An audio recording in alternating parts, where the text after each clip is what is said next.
Arthur Conan Doyle's Sherlock Holmes, A Scandal in Bohemia.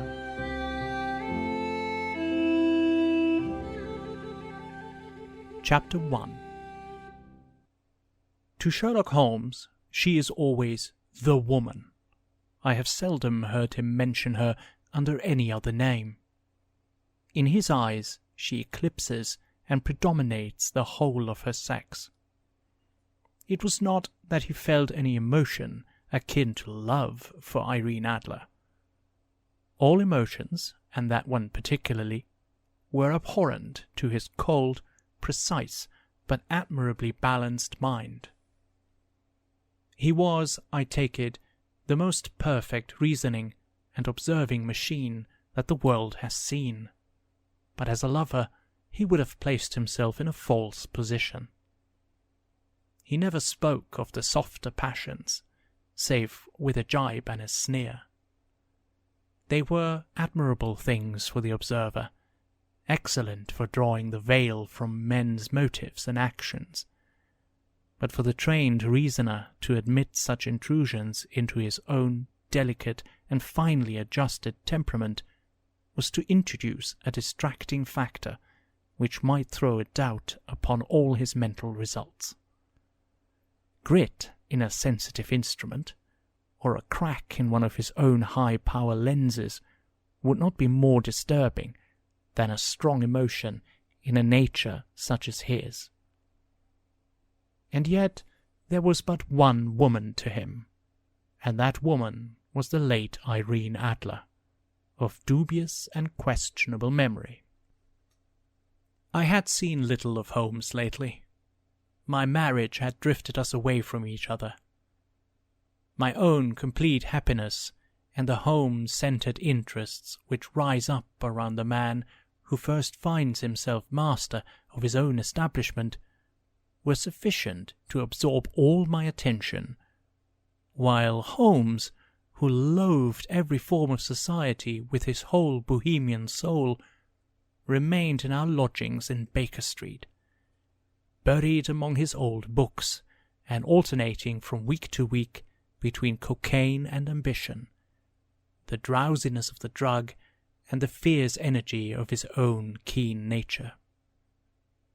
He was still, as ever, deeply attracted by the study of crime, and occupied his immense faculties and extraordinary powers of observation in following out those clues and clearing up those mysteries which had been abandoned as hopeless by the official police. From time to time I heard some vague account of his doings, of his summons to Odessa in the case of the Trepov murder, of his clearing up of the singular tragedy of the Atkinson brothers at Trincomalee, and finally of the mission which he had accomplished so delicately and successfully for the reigning family of Holland. Beyond these signs of his activity, however, which I merely shared with all the readers of the daily press, I knew little of my former friend and companion. One night, it was on the 20th of March, 1888, I was returning from a journey to a patient, for I had now returned to civil practice, when my way led me through Baker Street. As I passed the well-remembered door, which must always be associated in my mind with my wooing and with the dark incidents of the study in scarlet, I was seized with a keen desire to see Holmes again, and to know how he was employing his extraordinary powers. His rooms were brilliantly lit, and even as I looked up, I saw his tall, spare figure pass twice in a dark silhouette against the blind. He was pacing the room, swiftly, eagerly, with his head sunk upon his chest and his hands clasped behind him.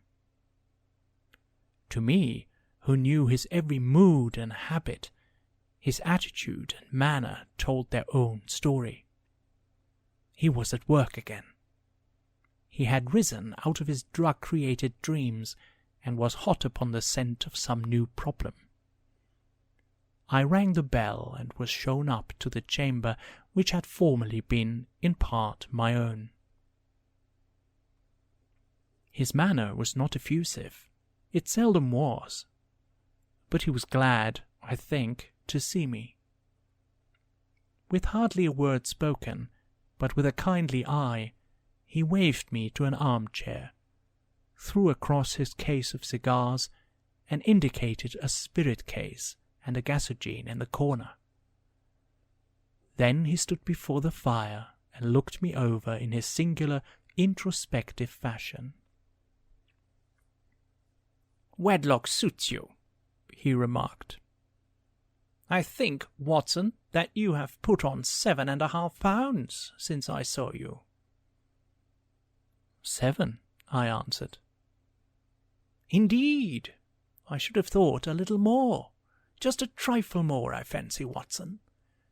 And in practice again, I observe. You did not tell me that you intended to go into harness." "Then how do you know?" "I see it. I deduce it. How do I know that you have been getting yourself very wet lately, and that you have a most clumsy and careless servant girl?" "My dear Holmes," said I, "this is too much. You would certainly have been burned had you lived a few centuries ago.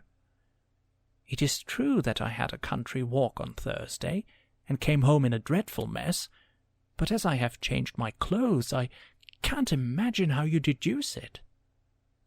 As to Mary Jane, she is incorrigible, and my wife has given her notice.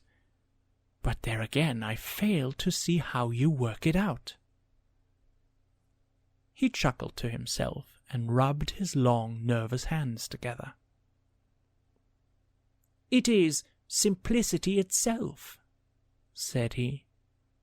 "My eyes tell me that on the inside of your left shoe, just where the firelight strikes it, the leather is scored by 6 almost parallel cuts. Obviously they have been caused by someone who has very carelessly scraped round the edges of the sole in order to remove crusted mud from it. Hence, you see, my double deduction that you had been out in vile weather, and that you had a particularly malignant boot-slitting specimen of the London slavey. As to your practice, if a gentleman walks into my room smelling of iodoform, with a black mark of nitrate of silver upon his right forefinger, and a bulge on the right side of his top hat to show where he has secreted his stethoscope, I must be dull indeed if I do not pronounce him to be an active member of the medical profession." I could not help laughing at the ease with which he explained his process of deduction. "When I hear you give your reasons," I remarked, "the thing always appears to me to be so ridiculously simple that I could easily do it myself, though at each successive instance of your reasoning I am baffled until you explain your process. And yet I believe that my eyes are as good as yours." "Quite so," he answered, lighting a cigarette and throwing himself down into an armchair. "You see, but you do not observe. The distinction is clear. For example, you have frequently seen the steps which lead up from the hall to this room." "Frequently." "How often?" "Well, some hundreds of times." "Then how many are there?" "How many? I don't know." "Quite so. You have not observed, and yet you have seen. That is just my point. Now, I know that there are 17 steps, because I have both seen and observed. By the way, since you are interested in these little problems, and since you are good enough to chronicle one or two of my trifling experiences, you may be interested in this." He threw over a sheet of thick pink-tinted notepaper, which had been lying open upon the table. "It came by the last post," said he. Read it aloud." The note was undated, and without either signature or address. "There will call upon you tonight at 7:45, it said, "a gentleman who desires to consult you upon a matter of the very deepest moment. Your recent services to one of the royal houses of Europe have shown that you are one who may safely be trusted with matters which are of an importance which can hardly be exaggerated. This account of you we have from all quarters received. Be in your chamber then at that hour, and do not take it amiss if your visitor wear a mask." "This is indeed a mystery," I remarked. "What do you imagine that it means?" "I have no data yet. It is a capital mistake to theorize before one has data. Insensibly, one begins to twist facts to suit theories, instead of theories to suit facts. But the note itself, what do you deduce from it?" I carefully examined the writing and the paper upon which it was written. "The man who wrote it was presumably well-to-do," I remarked, endeavouring to imitate my companion's processes. "Such paper could not be bought under 1/2 a packet. It is peculiarly strong and stiff." "Peculiar? That is the very word," said Holmes. "It is not an English paper at all. Hold it up to the light." I did so, and saw a large E with a small g, a P, and a large G with a small t woven into the texture of the paper. "What do you make of that?" asked Holmes. "The name of the maker, no doubt. Or his monogram, rather." "Not at all. The G with the small t stands for Gesellschaft, which is the German for company. It is a customary contraction like our Co. P, of course, stands for Papier. Now for the E.G. Let us glance at our Continental Gazetteer." He took down a heavy brown volume from his shelves. "Eglo, Eglonitz. Here we are, Egria. It is in a German-speaking country, in Bohemia, not far from Carlsbad. Remarkable as being the scene of the death of Wallenstein, and for its numerous glass factories and paper mills. Ha, my boy, what do you make of that?" His eyes sparkled, and he sent up a great blue triumphant cloud from his cigarette. "The paper was made in Bohemia," I said. "Precisely. And the man who wrote the note is a German. Do you note the peculiar construction of the sentence? This account of you we have from all quarters received. A Frenchman or Russian could not have written that. It is the German who is so uncourteous to his verbs. It only remains, therefore, to discover what is wanted by this German, who writes upon Bohemian paper and prefers wearing a mask to showing his face. And here he comes, if I am not mistaken, to resolve all our doubts." As he spoke, there was the sharp sound of horses' hoofs and grating wheels against the curb, followed by a sharp pull at the bell. Holmes whistled. "A pair by the sound," said he. "Yes," he continued, glancing out of the window. "A nice little brougham, and a pair of beauties. 150 guineas apiece. There's money in this case, Watson, if there is nothing else." "I think I had better go, Holmes." "Not a bit, Doctor. Stay where you are. I am lost without my Boswell. And this promises to be interesting. It would be a pity to miss it." "But your client—" "Never mind him. I may want your help, and so may he. Here he comes. Sit down in that armchair, Doctor, and give us your best attention." A slow and heavy step, which had been heard upon the stairs and in the passage, paused immediately outside the door. Then there was a loud and authoritative tap. "Come in," said Holmes. A man entered, who could hardly have been less than 6 feet 6 inches in height, with the chest and limbs of a Hercules. His dress was rich, with a richness which would, in England, be looked upon as akin to bad taste.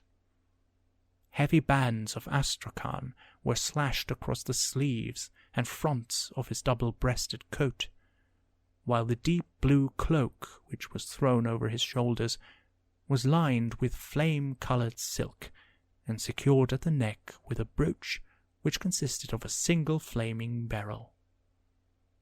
Boots which extended halfway up his calves, and which were trimmed at the tops with rich brown fur, completed the impression of barbaric opulence which was suggested by his whole appearance.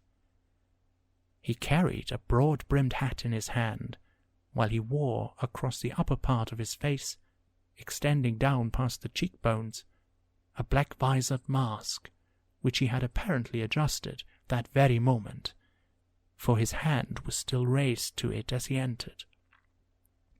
From the lower part of the face he appeared to be a man of strong character, with a thick hanging lip and a long straight chin, suggestive of resolution pushed to the length of obstinacy. "You had my note?" he asked with a deep harsh voice and a strongly marked German accent. "I told you that I would call." He looked from one to the other of us, as if uncertain which to address. "Pray, take a seat," said Holmes. "This is my friend and colleague, Dr. Watson, who is occasionally good enough to help me in my cases. Whom have I the honour to address?" "You may address me as the Count von Kramm, a Bohemian nobleman. I understand that this gentleman, your friend, is a man of honour and discretion, whom I may trust with a matter of the most extreme importance. If not, I should much prefer to communicate with you alone." I rose to go, but Holmes caught me by the wrist and pushed me back into my chair. "It is both or none," said he. "You may say before this gentleman anything which you may say to me." The Count shrugged his broad shoulders. "Then I must begin," said he, "by binding you both to absolute secrecy for 2 years. At the end of that time, the matter will be of no importance. At present, it is not too much to say that it is of such weight, it may have an influence upon European history." "I promise," said Holmes. "And I." "You will excuse this mask," continued our strange visitor. "The august person who employs me wishes his agent to be unknown to you, and I may confess at once that the title by which I have just called myself is not exactly my own." "I was aware of it," said Holmes dryly. "The circumstances are of great delicacy, and every precaution has to be taken to quench what might grow to be an immense scandal and seriously compromise one of the reigning families of Europe. To speak plainly, the matter implicates the great house of Ormstein, hereditary kings of Bohemia." "I was also aware of that," murmured Holmes, settling himself down in his armchair and closing his eyes. Our visitor glanced with some apparent surprise at the languid, lounging figure of the man who had been no doubt depicted to him as the most incisive reasoner and most energetic agent in Europe. Holmes slowly reopened his eyes and looked impatiently at his gigantic client. "If your Majesty would condescend to state your case," he remarked, "I should be better able to advise you." The man sprang from his chair and paced up and down the room in uncontrollable agitation. Then, with a gesture of desperation, he tore the mask from his face and hurled it upon the ground. "You are right," he cried. "I am the king. Why should I attempt to conceal it?"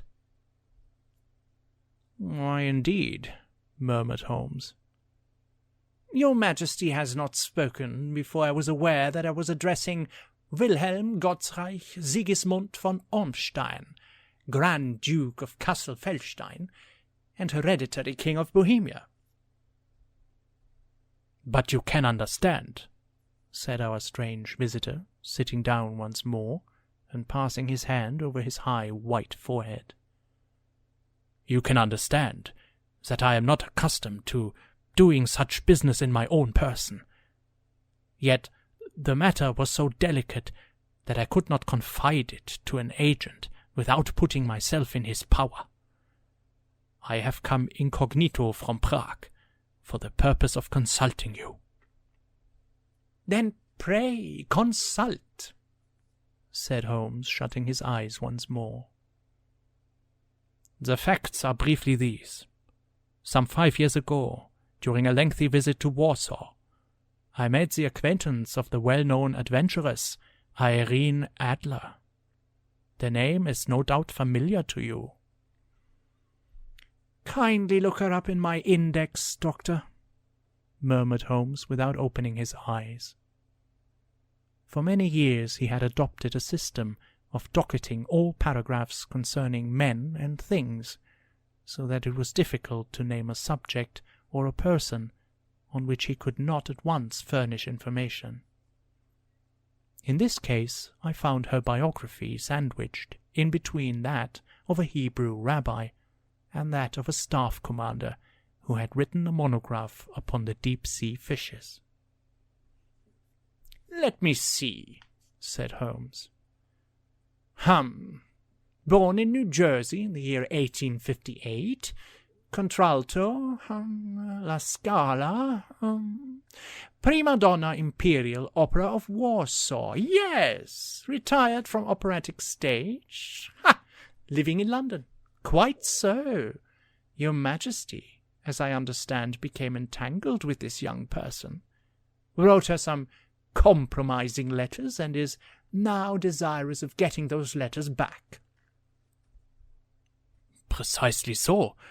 But how—" "Was there a secret marriage?" "None." "No legal papers or certificates?"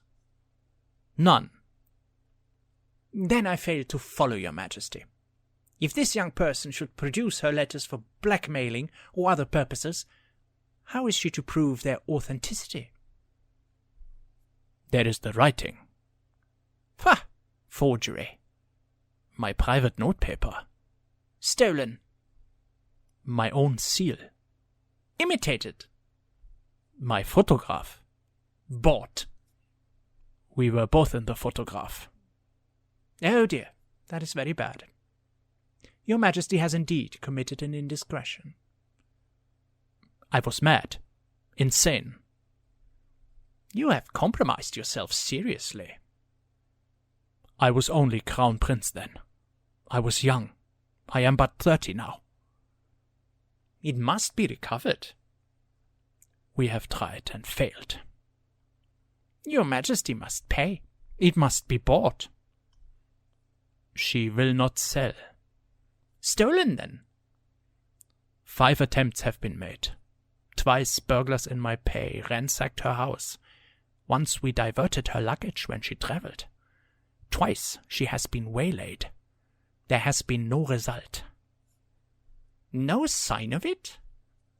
"Absolutely none." Holmes laughed. "It is quite a pretty little problem," said he. "But a very serious one to me. returned the king reproachfully. "Very indeed. And what does she propose to do with the photograph?"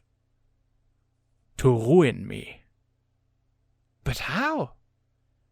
"I am about to be married." "So I have heard." "To Clotilde Lothmann von Saxe-Meiningen, second daughter of the King of Scandinavia. You may know the strict principles of her family. She is herself the very soul of delicacy.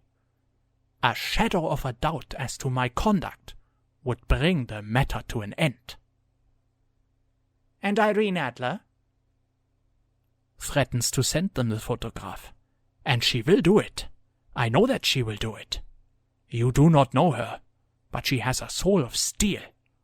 She has the face of the most beautiful of women, and the mind of the most resolute of men. Rather than I should marry another woman, there are no lengths to which she would not go. None." "You are sure that she has not sent it yet?" "I am sure." "And why?" "Because she has said that she would send it on the day when the betrothal was publicly proclaimed. That will be next Monday." "Oh, then we have 3 days yet," said Holmes with a yawn. "That is very fortunate, as I have 1 or 2 matters of importance to look into just at present. Your Majesty will, of course, stay in London for the present?" "Certainly. You will find me at the Langham, under the name of the Count von Kram." "Then I shall drop you a line to let you know how we progress." "Pray do so. I shall be all anxiety." "Then, as to money?" "You have carte blanche." "Absolutely." "I tell you that I would give one of the provinces of my kingdom to have that photograph." "And for present expenses?" The king took a heavy chamois leather bag from under his cloak and laid it on the table. "There are 300 pounds in gold and 700 in notes," he said. Holmes scribbled a receipt upon a sheet of his notebook and handed it to him. "And mademoiselle's address?" he asked. "Is Briony Lodge, Serpentine Avenue, St. John's Wood." Holmes took a note of it. "One other question," said he. "Was the photograph a cabinet?" "It was."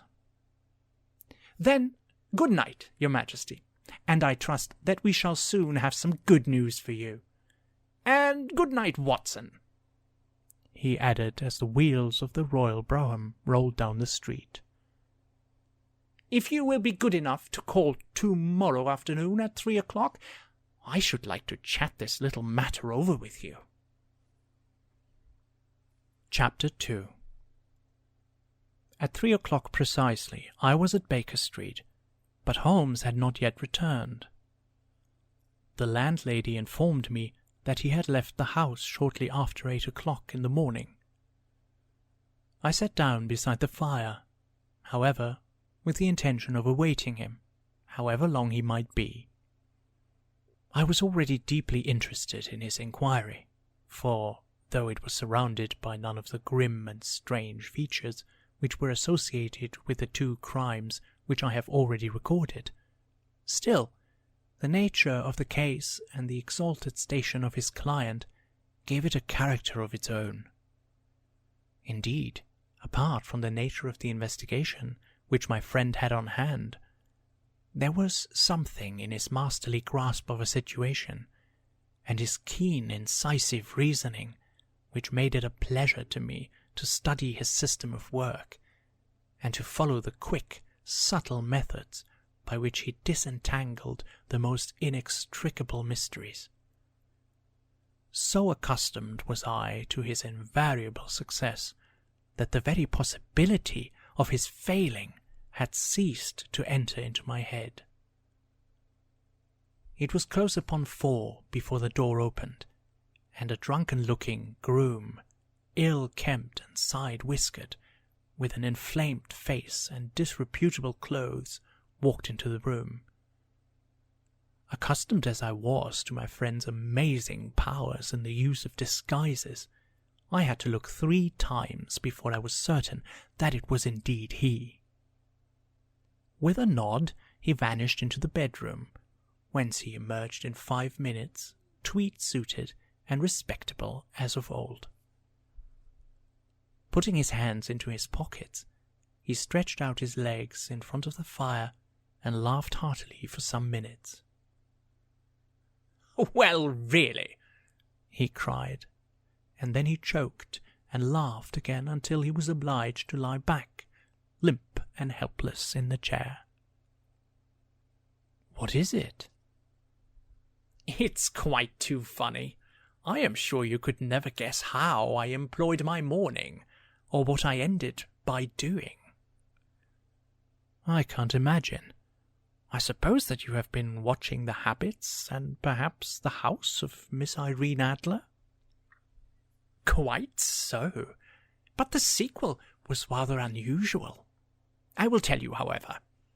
I left the house a little after 8 o'clock this morning in the character of a groom out of work. There is a wonderful sympathy and freemasonry among horsey men. Be one of them, and you will know all that there is to know. I soon found Bryony Lodge. It is a bijou villa, with a garden at the back, but built out in front, right up to the road, 2 stories. Chop lock to the door. Large sitting room on the right side, well furnished, with long windows almost to the floor, and those preposterous English window fasteners which a child could open. Behind there was nothing remarkable, save that the passage window could be reached from the top of the coach-house. I walked round it and examined it closely from every point of view, but without noting anything else of interest. I then lounged down the street and found, as I expected, that there was a mews in a lane which runs down by one wall of the garden. I lent the ostlers a hand in rubbing down their horses, and received in exchange 2 pence, a glass of half and half, 2 fills of shag tobacco, and as much information as I could desire about Miss Adler, to say nothing of 6 other people in the neighbourhood, in whom I was not in the least interested, but whose biographies I was compelled to listen to. "And what of Irene Adler?" I asked. "Oh, she has turned all the men's heads down in that part. She's the daintiest thing under a bonnet on this planet. So say the Serpentine Mews, to a man. She lives quietly, sings at concerts, drives out at 5 every day, and returns at 7 sharp for dinner. Seldom goes out at other times, except when she sings. Has only 1 male visitor, but a good deal of him. He is dark, handsome, and dashing, never calls less than once a day, and often twice. He is a Mr. Godfrey Norton of the Inner Temple. See the advantages of a cabman as a confidant?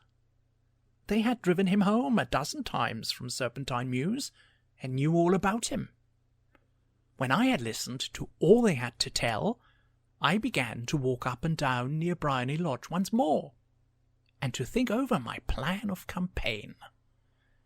This Godfrey Norton was evidently an important factor in the matter.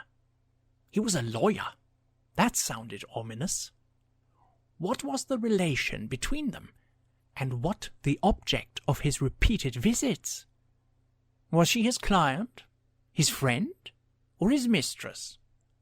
If the former, she had probably transferred the photograph to his keeping.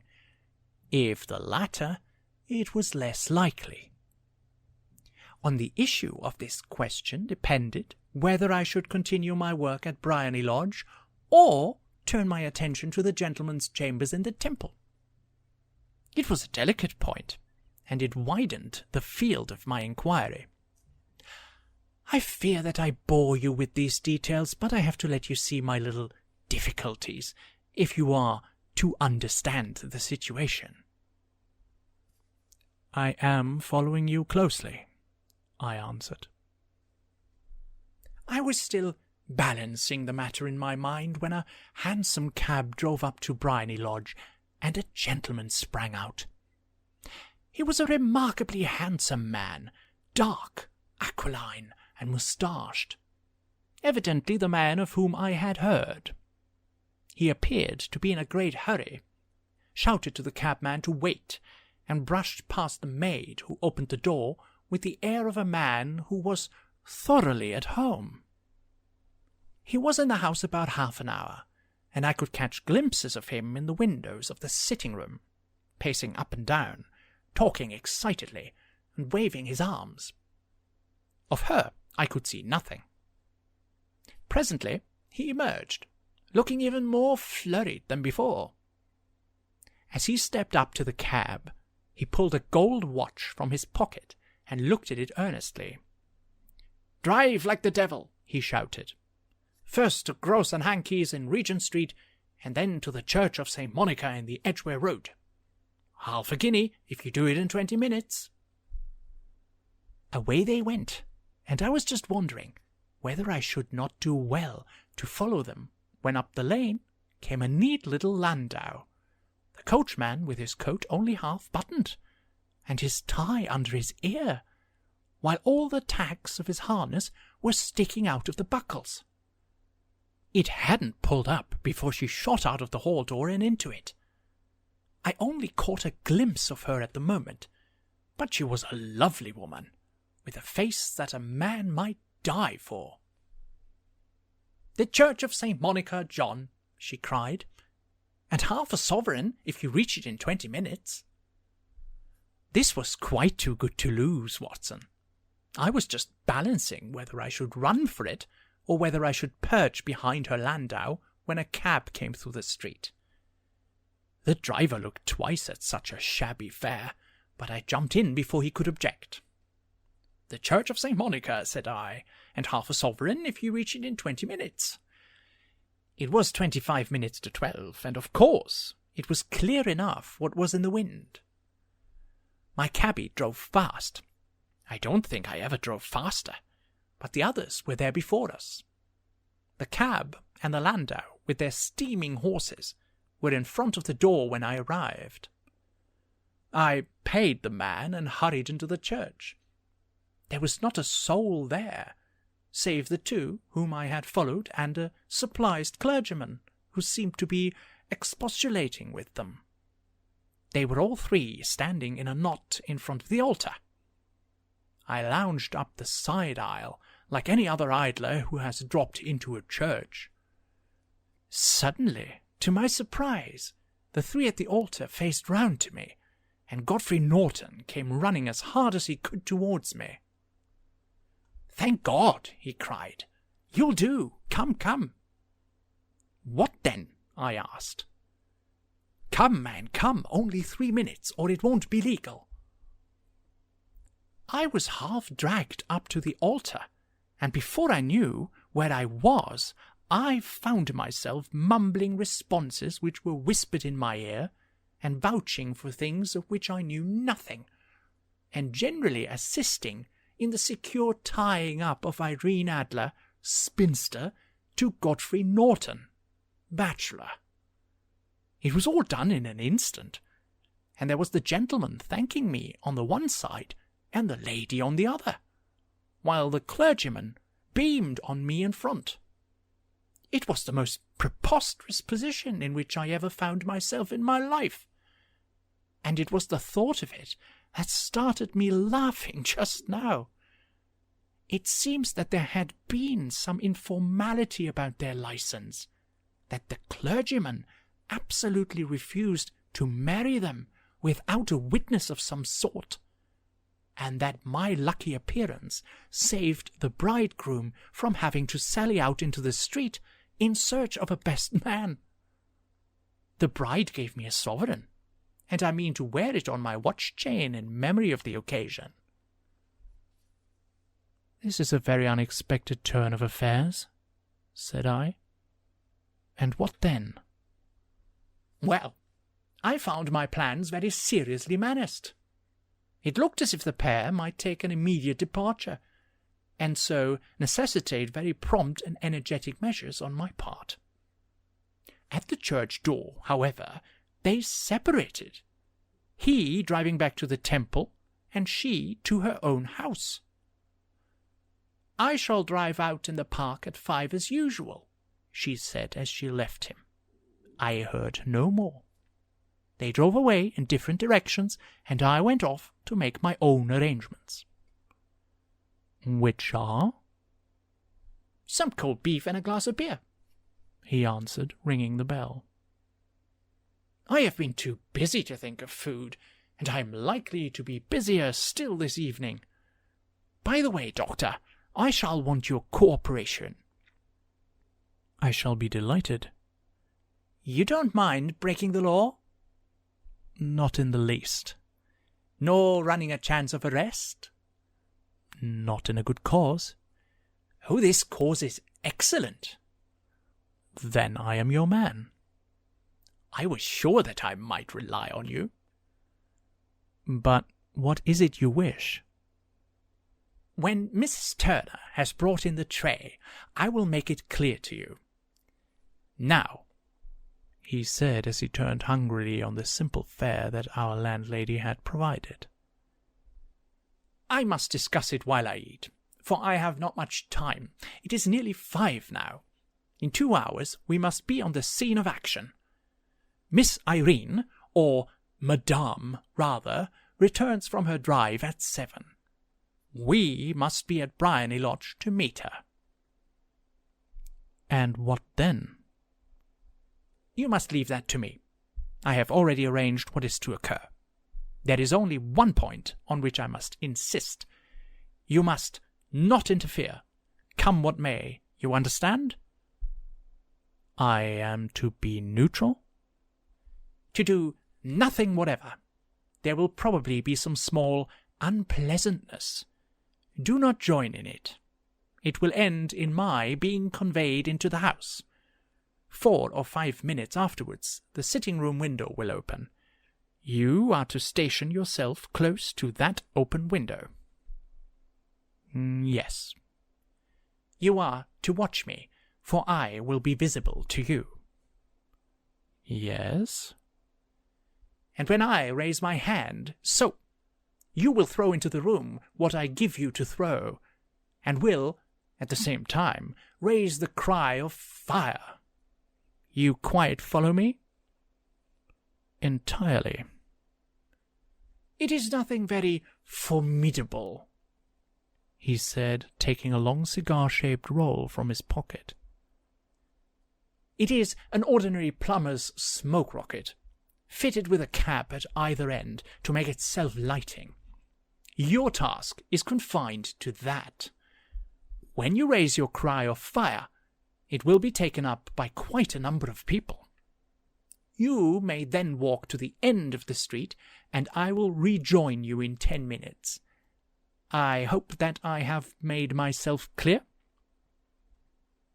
"I am to remain neutral, to get near the window, to watch you, and at the signal to throw in this object, then to raise the cry of fire, and to await you at the corner of the street." "Precisely." "Then you may entirely rely on me." "That is excellent. I think, perhaps, it is almost time that I prepare for the new role I have to play." He disappeared into his bedroom, and returned in a few minutes in the character of an amiable and simple-minded nonconformist clergyman. His broad black hat, his baggy trousers, his white tie, his sympathetic smile, and general look of peering and benevolent curiosity were such as Mr. John Hare alone could have equalled. It was not merely that Holmes changed his costume. His expression, his manner, his very soul seemed to vary with every fresh part that he assumed. The stage lost a fine actor. Even a science lost an acute reasoner when he became a specialist in crime. It was 6:15 when we left Baker Street, and it still wanted 10 minutes to the hour when we found ourselves in Serpentine Avenue. It was already dusk, and the lamps were just being lighted as we paced up and down in front of Briony Lodge, waiting for the coming of its occupant. The house was just such as I had pictured it from Sherlock Holmes's succinct description, but the locality appeared to be less private than I expected. On the contrary, for a small street in a quiet neighbourhood, it was remarkably animated. There was a group of shabbily dressed men, smoking and laughing in a corner, a scissors grinder with his wheel, 2 guardsmen who were flirting with a nurse girl, and several well-dressed young men who were lounging up and down with cigars in their mouths. "You see," remarked Holmes as we paced to and fro in front of the house, "this marriage rather simplifies matters. The photograph becomes a double-edged weapon now. The chances are that she would be as averse to its being seen by Mr. Godfrey Norton as our client is to its coming to the eyes of his princess. Now, the question is, where are we to find the photograph?" "Where indeed?" "It is most unlikely that she carries it about with her. It is cabinet size, too large for easy concealment about a woman's dress. She knows that the king is capable of having her waylaid and searched. 2 attempts of the sort have already been made. We may take it, then, that she does not carry it about with her." "Where, then?" "Her banker or her lawyer. There is that double possibility. But I am inclined to think neither. Women are naturally secretive, and they like to do their own secreting. Why should she hand it over to anyone else? She could trust her own guardianship, but she could not tell what indirect or political influence might be brought to bear upon a businessman. Besides, remember that she had resolved to use it within a few days. It must be where she can lay her hands upon it. It must be in her own house." "But it has twice been burgled." "They did not know how to look." "But how will you look?" "I will not look." "What then?" "I will get her to show me." "But she will refuse." "She will not be able to. But I hear the rumble of wheels. It is her carriage. Now carry out my orders to the letter." As he spoke, the gleam of the side lights of a carriage came round the curve of the avenue. It was a smart little landau which rattled up to the door of Briony Lodge. As it pulled up, one of the loafing men at the corner dashed forward to open the door in the hope of earning a copper, but was elbowed away by another loafer who had rushed up with the same intention. A fierce quarrel broke out, which was increased by the 2 guardsmen who took sides with one of the loungers, and by the scissors grinder, who was equally hot upon the other side. A blow was struck, and in an instant the lady, who had stepped from her carriage, was the centre of a little knot of flushed and struggling men, who struck savagely at each other with their fists and sticks. Holmes dashed into the crowd to protect the lady, but just as he reached her, he gave a cry and dropped to the ground, with the blood running freely down his face. At his fall, the guardsmen took to their heels in one direction, and the loungers in the other, while a number of better-dressed people, who had watched the scuffle without taking part in it, crowded in to help the lady and to attend to the injured man. Irene Adler, as I will still call her, had hurried up the steps, but she stood at the top with her superb figure outlined against the lights of the hall, looking back into the street. "Is the poor gentleman much hurt?" she asked. "He is dead," cried several voices. "No, no, there's life in him," shouted another. "But he'll be gone before you can get him to hospital." "He's a brave fellow," said a woman. "They would have had the lady's purse and watch if it hadn't been for him. They were a gang, and a rough one, too. Ah, he's breathing now." "He can't lie in the street. May we bring him in, ma'am?" "Surely. Bring him into the sitting-room. There is a comfortable sofa. This way, please." Slowly and solemnly he was borne into Briony Lodge, and laid out in the principal room, while I still observed the proceedings from my post by the window. The lamps had been lit, but the blinds had not been drawn, so that I could see Holmes as he lay upon the couch. I do not know whether he was seized with compunction at that moment for the part he was playing, but I know that I never felt more heartily ashamed of myself in my life than when I saw the beautiful creature against whom I was conspiring, or the grace and kindliness with which she waited upon the injured man. And yet it would be the blackest treachery to Holmes to draw back now from the part which he had entrusted to me. I hardened my heart and took the smoke rocket from under my ulster. After all, I thought, we are not injuring her. We are but preventing her from injuring another. Holmes had sat up upon the couch, and I saw him motion like a man who is in need of air. A maid rushed across and threw open the window. At the same instant I saw him raise his hand, and at the signal I tossed my rocket into the room with a cry of "Fire!" The word was no sooner out of my mouth than the whole crowd of spectators, well-dressed and ill, gentlemen, ostlers, and servant-maids, joined in a general shriek of "Fire!" Thick clouds of smoke curled through the room and out at the open window. I caught a glimpse of rushing figures, and a moment later the voice of Holmes from within assuring them that it was a false alarm. Slipping through the shouting crowd, I made my way to the corner of the street, and in 10 minutes was rejoiced to find my friend's arm in mine, and to get away from the scene of uproar. He walked swiftly and in silence for some few minutes, until we had turned down one of the quiet streets which lead towards the Edgware Road. "You did it very nicely, Doctor," he remarked. "Nothing could have been better. It is all right."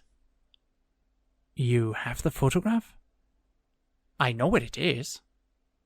"And how did you find out?" "She showed me, as I told you she would." "I am still in the dark." "I do not wish to make a mystery," said he, laughing. "The matter was perfectly simple. You, of course, saw that everyone in the street was an accomplice. They were all engaged for the evening." "I guessed as much." "Then, when the row broke out, I had a little moist red paint in the palm of my hand. I rushed forward, fell down, clapped my hand to my face, and became a piteous spectacle. It is an old trick." "That also I could fathom." "Then they carried me in. She was bound to have me in. What else could she do? And into her sitting-room, which was the very room which I suspected. It lay between that and her bedroom, and I was determined to see which. They laid me on a couch, I motioned for air, they were compelled to open the window, and you had your chance." "How did that help you?" "It was all important. When a woman thinks that her house is on fire, her instinct is at once to rush to the thing which she values most. It is a perfectly overpowering impulse, and I have more than once taken advantage of it. In the case of the Darlington substitution scandal, it was of use to me, and also in the Arnsworth Castle business. A married woman grabs at her baby. An unmarried one reaches for her jewel box. Now, it was clear to me that Our Lady of today had nothing in the house more precious to her than what we are in quest of. She would rush to secure it. The alarm of fire was admirably done. The smoke and shouting were enough to shake nerves of steel. She responded beautifully. The photograph is in a recess behind a sliding panel just above the right bell pull. She was there in an instant, and I caught a glimpse of it as she half drew it out. When I cried out that it was a false alarm, she replaced it, glanced at the rocket, rushed from the room, and I have not seen her since. I rose and, making my excuses, escaped from the house. I hesitated whether to attempt to secure the photograph at once, but the coachman had come in, and he was watching me narrowly. It seemed safer to wait. A little over-precipitance may ruin all. "And now?" I asked. "Our quest is practically finished. I shall call with the king tomorrow, and with you, if you care to come with us. We will be shown into the sitting room to wait for the lady, but it is probable that when she comes she may find neither us nor the photograph. It might be a satisfaction to His Majesty to regain it with his own hands." "And when will you call?" "At 8 in the morning. She will not be up, so that we shall have a clear field. Besides, we must be prompt, for this marriage may mean a complete change in her life and habits. I must wire to the king without delay." We had reached Baker Street and had stopped at the door. He was searching his pockets for the key when someone passing said, "Good night, Mr. Sherlock Holmes." There were several people on the pavement at the time, but the greeting appeared to come from a slim youth in an ulster who had hurried by. "I've heard that voice before," said Holmes, staring down the dimly lit street. "Now, I wonder who the deuce that could have been." Chapter 3. I slept at Baker Street that night, and we were engaged upon our toast and coffee in the morning when the King of Bohemia rushed into the room.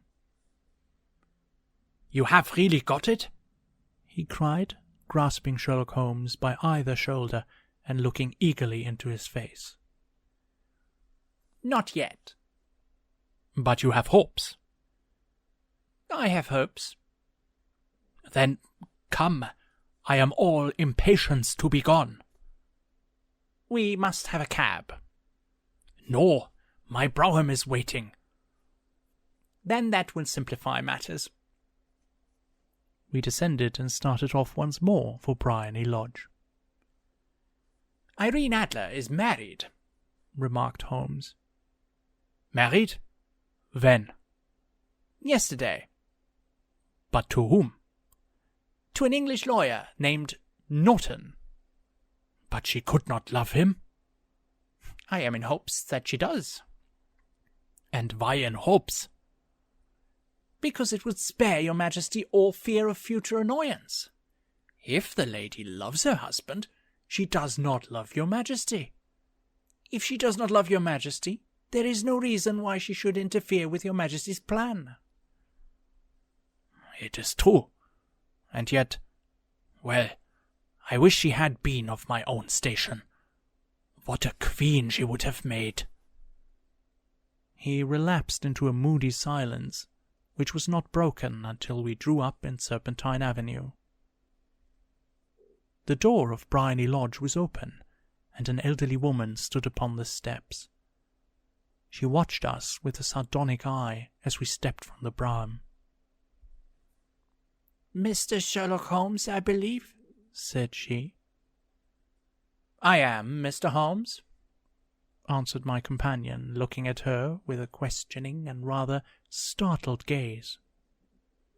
"Indeed, my mistress told me that you were likely to call. She left this morning with her husband by the 5:15 train from Charing Cross for the Continent." "What?" Sherlock Holmes staggered back, white with chagrin and surprise. "Do you mean that she has left England?" "Never to return." "And the papers?" asked the king hoarsely. "All is lost." "We shall see." He pushed past the servant and rushed into the drawing-room, followed by the king and myself. The furniture was scattered about in every direction, with dismantled shelves and open drawers, as if the lady had hurriedly ransacked them before her flight.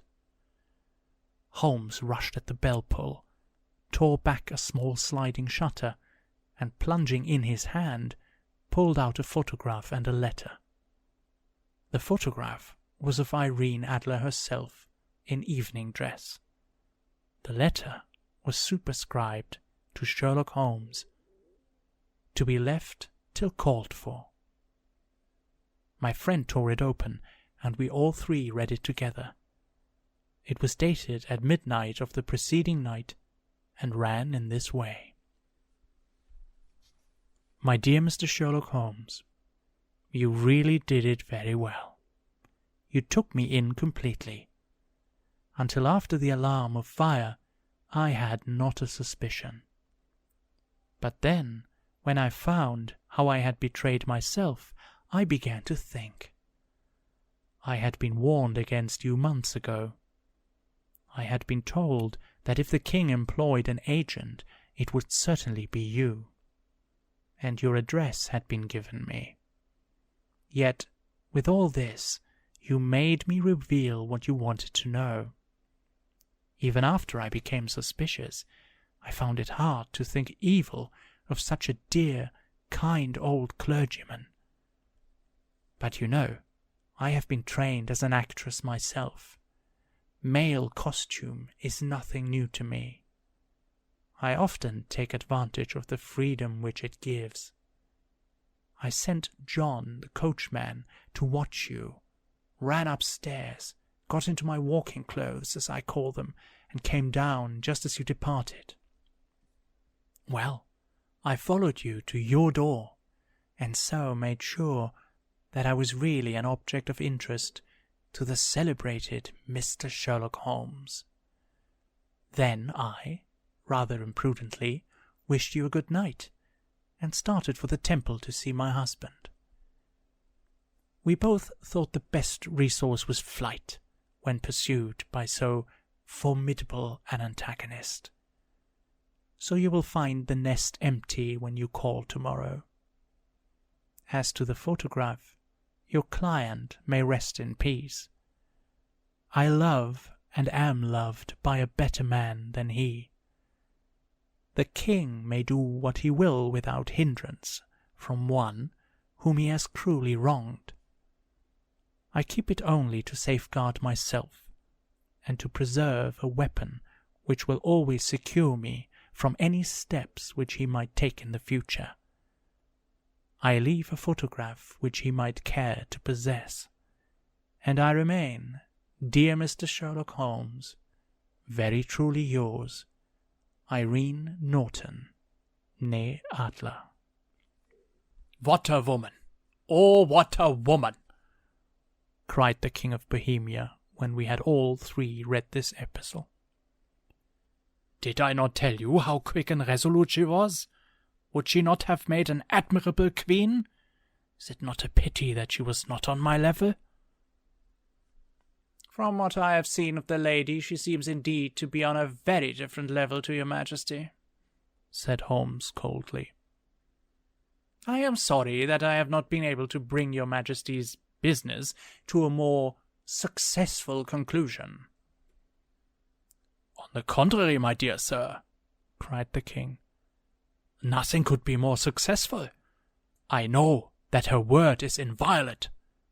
The photograph is now as safe as if it were in the fire." "I am glad to hear your Majesty say so." "I am immensely indebted to you. Pray, tell me in what way I can reward you. This ring." He slipped an emerald snake ring from his finger and held it out upon the palm of his hand. "Your Majesty has something which I should value even more highly," said Holmes. "You have but to name it." "This photograph." The king stared at him in amazement. "Irene's photograph?" he cried. "Certainly, if you wish it."